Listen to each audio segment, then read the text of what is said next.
Bonjour, je suis le docteur Pierre Garnier, neurologue. Je m'occupe de la prise en charge des accidents vasculaires cérébraux à l'unité neurovasculaire du CHU de Saint-Étienne avec mes confrères et consoeurs neurovasculaires. Et à l'occasion de cette pandémie d'ordre viral due au Covid, j'aurai à développer 3 points. Le premier point, c'est que nos patients qui ont fait des accidents vasculaires cérébraux sont à même d'avoir des complications peut-être plus graves lorsqu'ils sont atteints du Covid, en raison en fait des comorbidités qui sont associées à l'accident vasculaire cérébral, surtout, notamment l'hypertension artérielle, le diabète, le fait d'avoir une maladie cardiovasculaire sous-jacente. Et ce sont ces facteurs qui permettent souvent à l'affection d'être plus sévère. Donc ça, c'est le premier point. Le deuxième point, c'est que l'on a constaté que à l'occasion de cette pandémie, nous avions une diminution d'admission des accidents vasculaires cérébraux au CHU. Et ce n'est pas qu'un phénomène propre à Saint-Étienne. On le voit partout en France et dans le monde.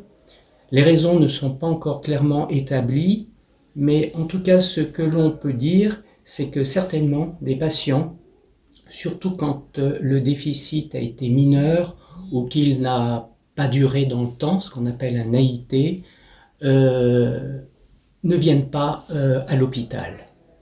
Peut-être par peur d'être contaminés, ça peut être une des raisons.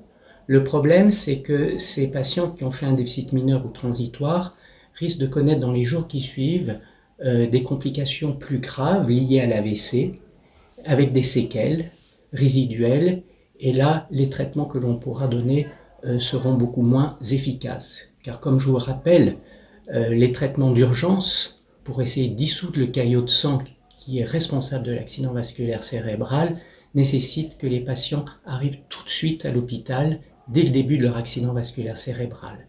Et là, je tiens à le dire, toutes nos équipes sanitaires, le SAMU, les médecins des urgences, les neurovasculaires, ont organisé parfaitement la filière de façon à ce que tous les patients frappés d'un accident vasculaire cérébral puissent être pris en charge précocement et bénéficier de toutes les thérapeutiques, et ce en collaboration également avec nos médecins de neuroradiologie interventionnelle.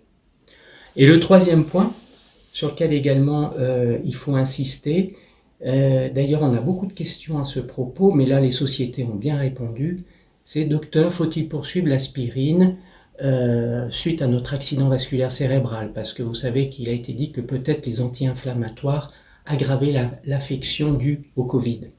Alors là, la réponse est bien précise. Oui, il ne faut surtout pas arrêter votre aspirine, car elle vous empêche de refaire une récidive d'AVC ou d'un infarctus du myocarde.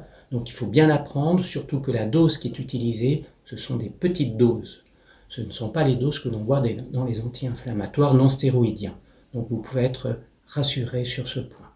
Voilà, donc il était important de rappeler ces 3 points et de bien retenir que tout symptôme lié à un AVC, perte de force d'un côté, perte de la parole, perte de la vision, lorsque c'est brutal, il faut penser à un AVC et alerter le 15. Nous vous répondrons.